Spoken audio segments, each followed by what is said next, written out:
Well, hello, my friends. Ed Morysiak here from East Toronto living, and I am in the beautiful Cabbage Town. Yes, Cabbage Town.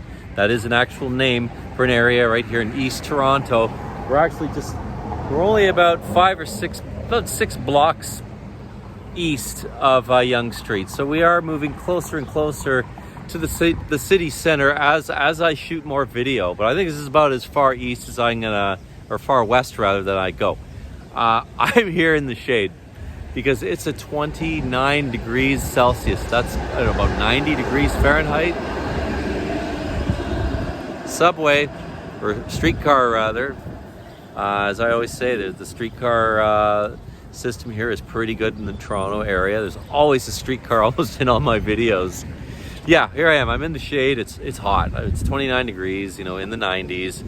And with the Humidex, apparently it feels like, I don't know, my plus 100, something silly. I don't know. I never get this whole business about how they measure temperature. They say it's a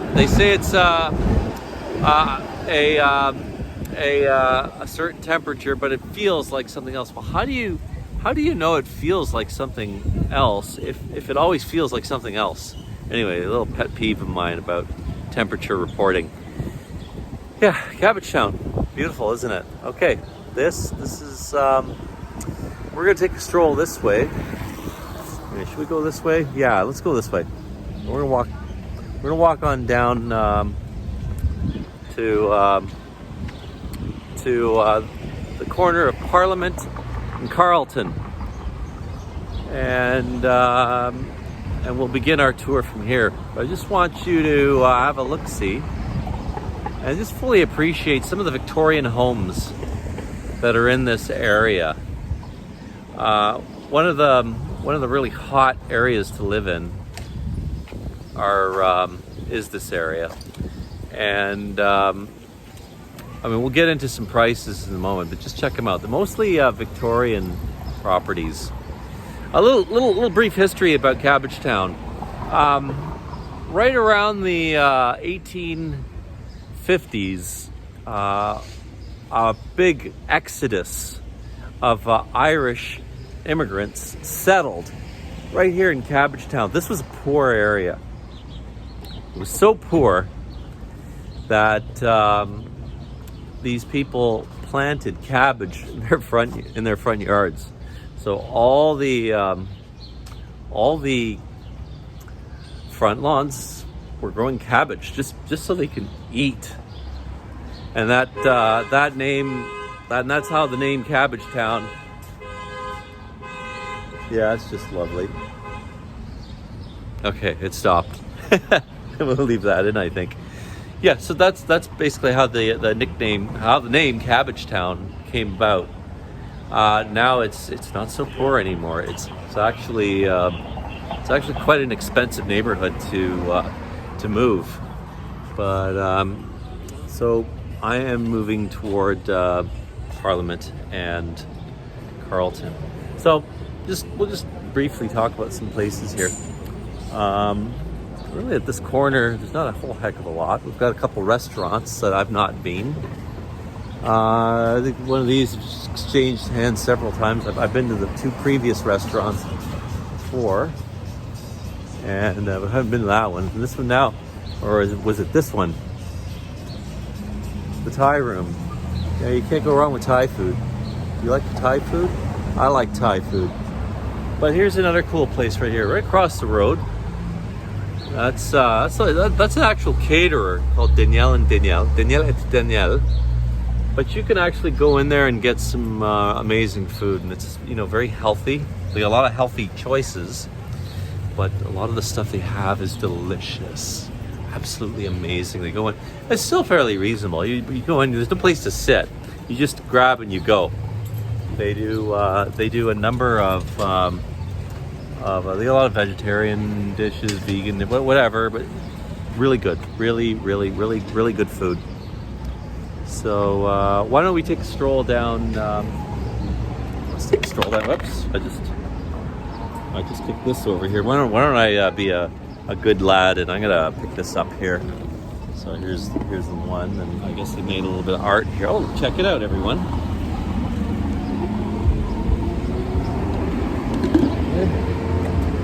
How about that? Hey, that might be my that might be my here, I'm trying to get a good view of it. That's it. That could be my my video thumbnail for the for the video. And I'll put my face on over top, and I've got my video. Anyways, enough technology. So here we are. So I'm walking south now on Parliament, and so there's a number of places that you can get food here. I'm trying to stay in the sun here. Like I said earlier, I don't have any sunscreen on my bald head today, and the UVA index is very high. So, and silly me, I didn't bring a hat or sunscreen. Anyway, here we are.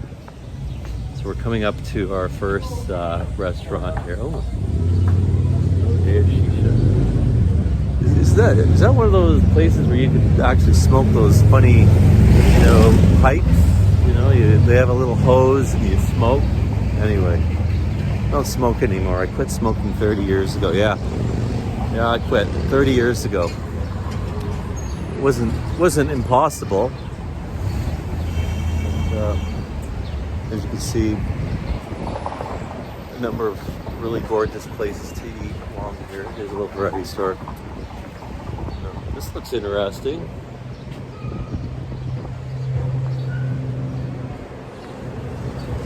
Can't see. I have to look at that. Of course, when I look at this, it's in reverse. So I'm gonna turn around and look. Oh, it's another catering, delivery, takeout. I can't see that. Oh, it's a Vietnamese restaurant. It's a Vietnamese restaurant. Again, good food. Lots of good food here. Anyway, at a bar. We're gonna keep going, because I want to get to the meat of the matter here. So, a hair salon here. Hair salon, that is funny. Okay, we'll keep going. Across the road, we got a couple, eateries.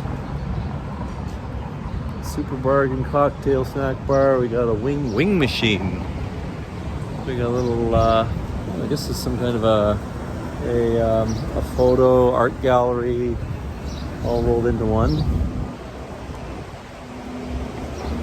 Sip and bite.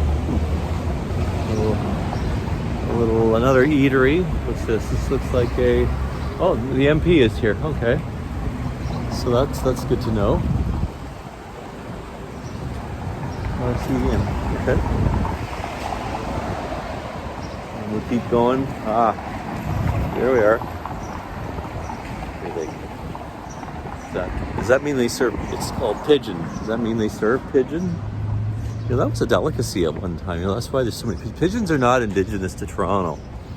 Pigeons were brought in for food many years ago, and I guess they multiply like rabbits. But yeah, and I guess people don't eat them now, except for the local hawks that fly around and any other predatorial animal around here. We do have foxes, we have coyotes here. Well, obviously we have hawks now. We got lots of hawks.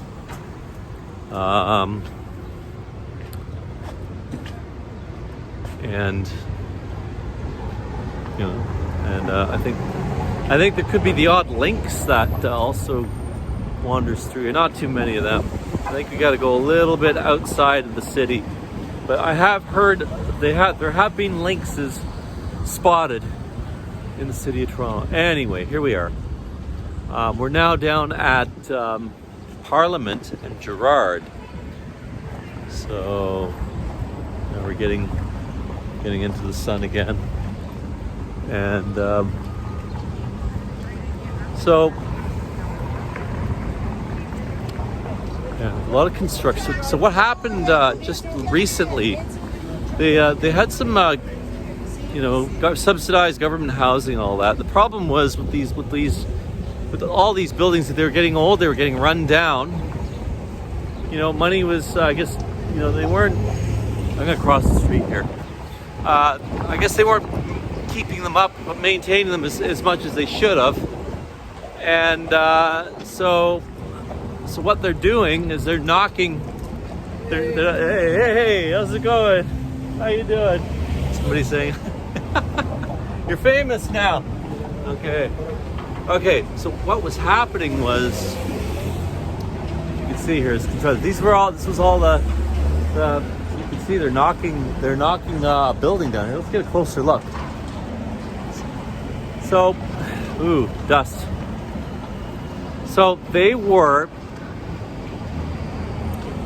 run down, and they just weren't habitable for folks. And actually, you can see one of the older buildings right now.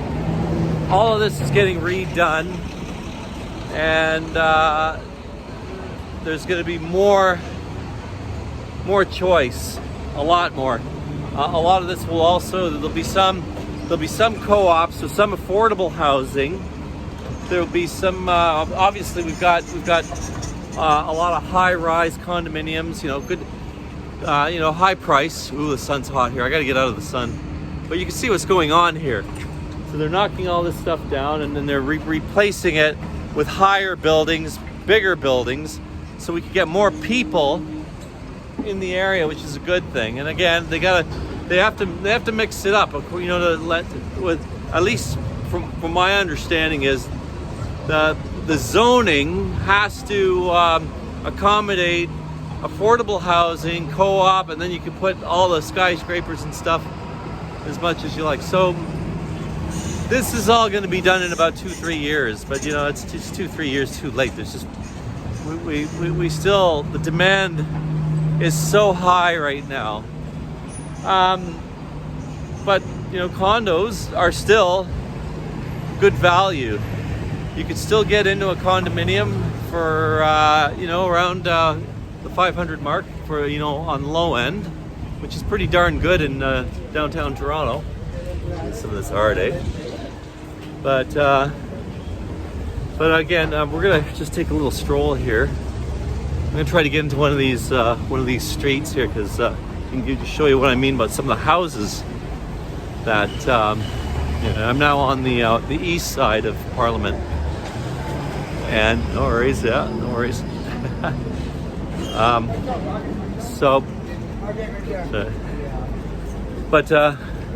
Just give you an idea of what I'm talking about with some of these beautiful old Victorian homes.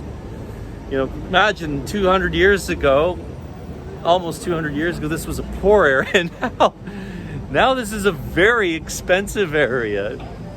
But if you just look at the houses, you'll see why they're gorgeous.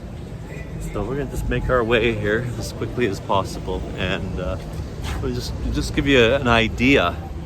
But I looked on this morning and I saw some listings, and they're starting in the low mills.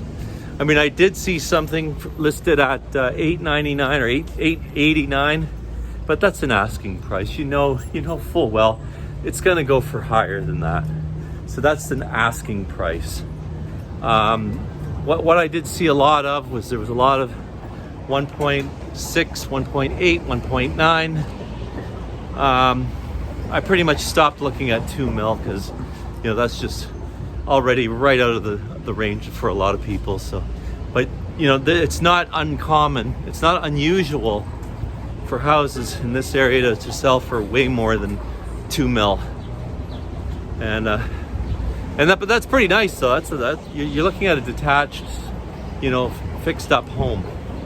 Is these guys still here? Okay, we're just gonna pause here because there's a cop car here pulling somebody over. I don't think they want to be in my video, so I'm gonna pause right here. Phew!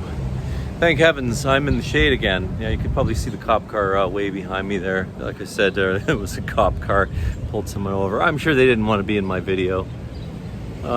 So I'm now on Spruce Street, and I'm walking down. I'm right in the heart of Cabbage Town. Like I said, These are a lot of these mainly are Victorian homes, and they've been gutted, and I guess a lot of them also have been knocked down and rebuilt. There's a lot of semi-detaches here, so these are expensive. These are really expensive here. Like I say, they start at 1.4. That's starting, and I'll bet you they go up much higher. I think an average selling price for a property here is probably 1.8. That's probably for a semi. So there's one right here for sale.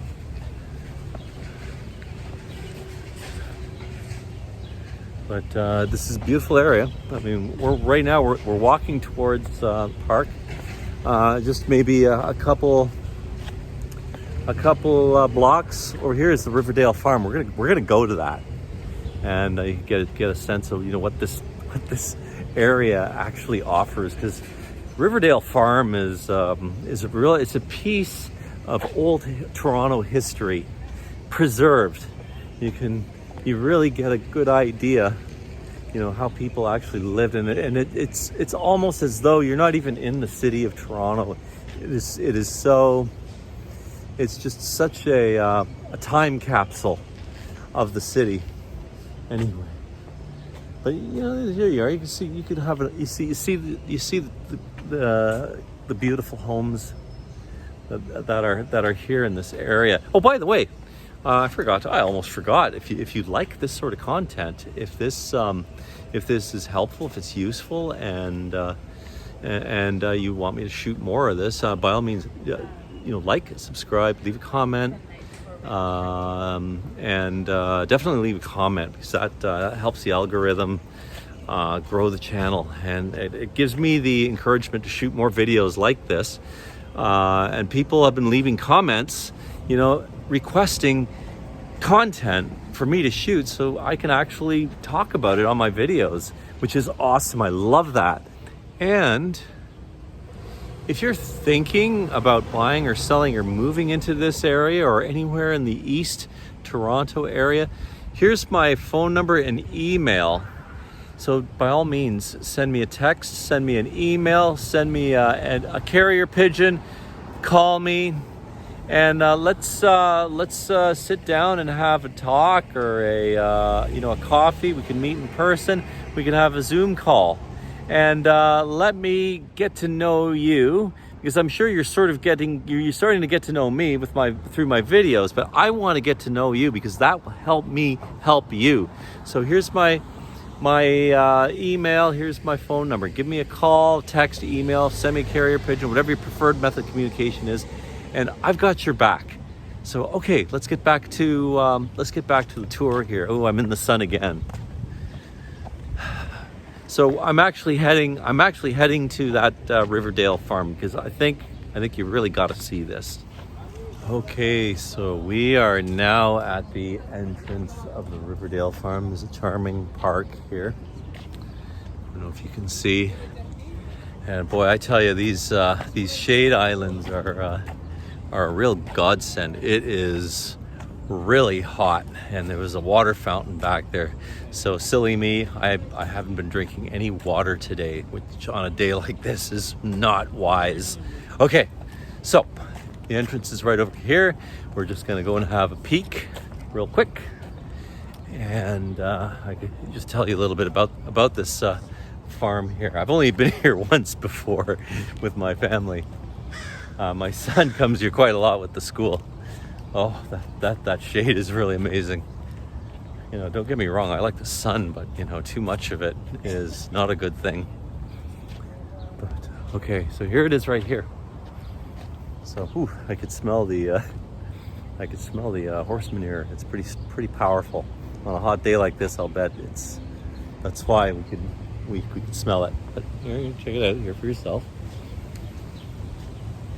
There's a little bit of a map here. Actually, there's a bigger map over here. And check that out. So we're actually right here. This is where we are. We're gonna go. We're just gonna go in briefly and check this out.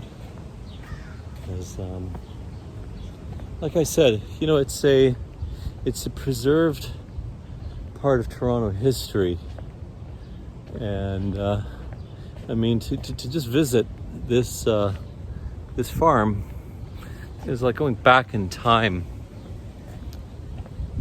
You know, and when people first settled, you know, here, you know, over 200 years ago. But we're here during the week, by the way. We're here in the early afternoon, actually mid-afternoon. It's actually just 10 after 3. And oh, look at that! There's the first bit of wildlife here. It's actually a squirrel. But yeah, I'm gonna actually get in this. I'm gonna get in the shade here because this sun is just immensely oppressive. But I mean, you can get a real good sense of what life would have been like 200 years ago here. And this is free access too. I think free during the week. I don't know about the weekends.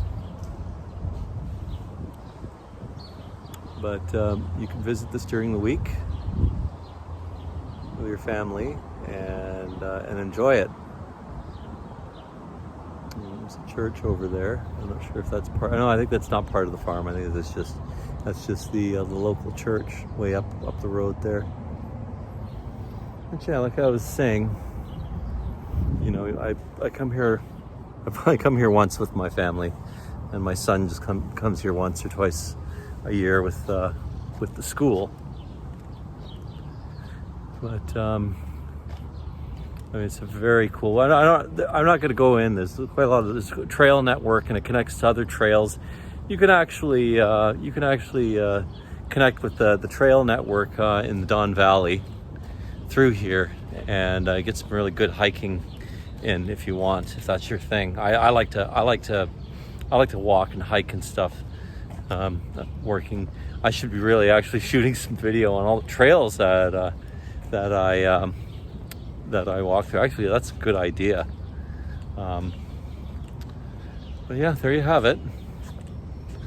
So this pretty much wraps it up. So again, if you like this sort of content and this is useful for you, don't forget to like, subscribe, and leave a comment, because that helps the YouTube algorithm send more people to my channel. And it also gives me the encouragement to shoot more videos like this. And I love it when people leave comments, because that gives me more material, more content to shoot, because people are giving me suggestions as to what kind of stuff they want to see. And I really like that a lot. Again, if you are thinking of buying or selling your house, or buying and looking for a property in this area or anywhere in the East Toronto area, don't forget, you know, call me, email me, send me a text, send me a carrier pigeon, whatever your preferred method of communication is. Here is my email and phone number. And if I can help you, I will. We'll set up a time. We'll set up a Zoom meeting, or I'd love to just meet you for coffee. I'm getting a lot of requests right now for people who want to move into the area, and that is fantastic. And I just love helping you folks. And let me do the same for you, and I got your back. So hey, thanks again, everyone, for watching. It's Ed Morysiak from East Toronto Living, and you have yourself a great day.